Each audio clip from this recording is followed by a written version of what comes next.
علامہ اقبال علیہ رحمہ بتاتے ہیں کہ میں گھر آیا اور ہمارے گھر کے سامنے ایک سائل کھڑا تھا. سائل چوں قضائے مبرم ہے، جس طرح قضائے مبرم ہوتی ہے، ٹلتی نہیں ہے، اس طرح وہ ٹلنے والا ہی نہیں تھا. میں نے اس کو لاکھ کہا کہ بابا چلا جا، معاف کر، لیکن وہ ضد کر کے گھر کے دروازے کے اوپر کھڑا تھا. میں لاؤبالی کی عمر تھی تو سکول سے آیا تھا، میرے ہاتھ میں چھوٹی سی چھڑی تھی تو میں نے اس کے کاسے کے اوپر ماری تو وہ کاسا ٹوٹ کے گر گیا اور اس کے اندر جو سارے دن کی ریزگاری جمع کی تھی وہ بھی بکھر گئی.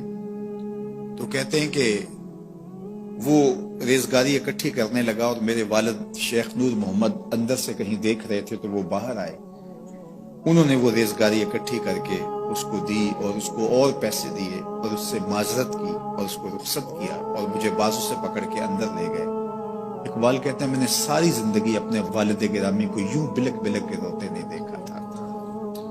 میرے والد نے مجھے بٹھا لیا اور کہنے لگے کہ اقبال، اگر قیامت کے دن رسول اللہ نے پوچھ لیا کہ تیرا بیٹا فقیروں کے کاسے توڑتا تھا تو بتا میں حضور کو جواب کیا دوں گا.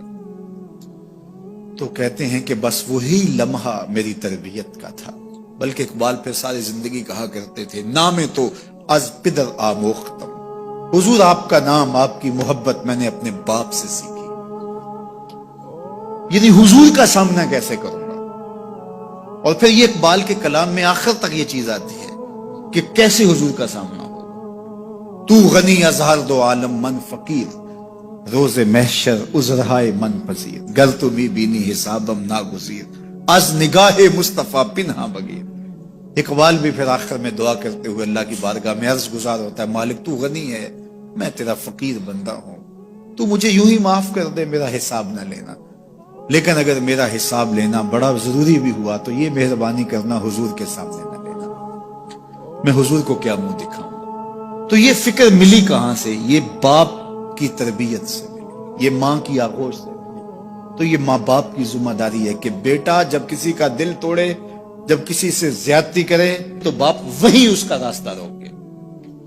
اور ایک فقیر کا لاؤبالی پن کے اندر کاسا توڑ دیا اور باپ نے پھر ایسی تربیت کی کہ اقبال ساری زندگی لوگوں کے دل جوڑتا رہا، ساری زندگی بتاتا رہا کہ انسان کی اصل صورت کیا ہوتی ہے. دل نہیں شاعر کا ہے کیفیتوں کی رستخیز، کیا بتاؤں کہ درون سینہ کیا رکھتا ہوں میں، در غم دیگر بسوزو دیگر آرا ہم بسوز، گفت مت روشن حدیث گر توانی دار ہوش، کہہ گئے ہیں شاعری جزویست از پیغمبری، ہاں سنا دے پڑھ کے ان کو پیغام سروش.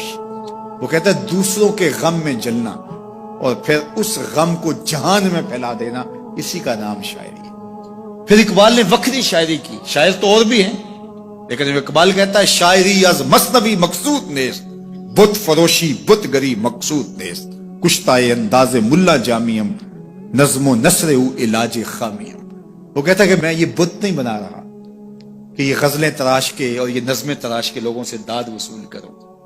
بلکہ کسی نے اقبال کو کہا یار کوئی غزل تو سناؤ، تو اقبال رو پڑا، کہا حضور میں اپنے شعروں کی داد قیامت کے دن آپ سے ہی لوں گا.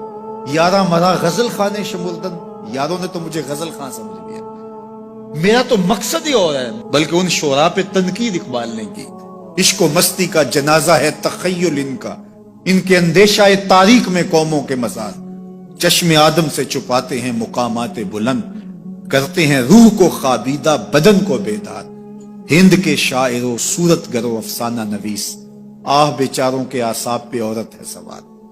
ہر وقت لب و رخسار کے تذکرے، ہر وقت نشیلی آنکھوں کی کہانیاں، ہر وقت قد رانا کی باتیں. کہا تم اس خول سے نکل ہی نہیں رہے، تمہاری شاعری صرف ایک عورت کے گرد گھوم رہی ہے جس نے اس کو تخلیق کیا، اس خالق کے جلوے بھی تو دیکھو نا. تو اقبال پھر اقبال بنتا ہے اور اس کو یہ شعور، یہ آگہی، یہ نور ملتا کہاں سے ہے؟ یہ باپ سکھاتا ہے. باپ کے بعد پھر مولوی میر حسن ملتا ہے جو استاد اقبال کو اقبال بنا دیتا ہے. تو یہ ماحول انسان کو سکھاتا ہے. تو میں اور آپ دیکھیں کہ ہم اپنی اولاد کو کیا دے رہے ہیں.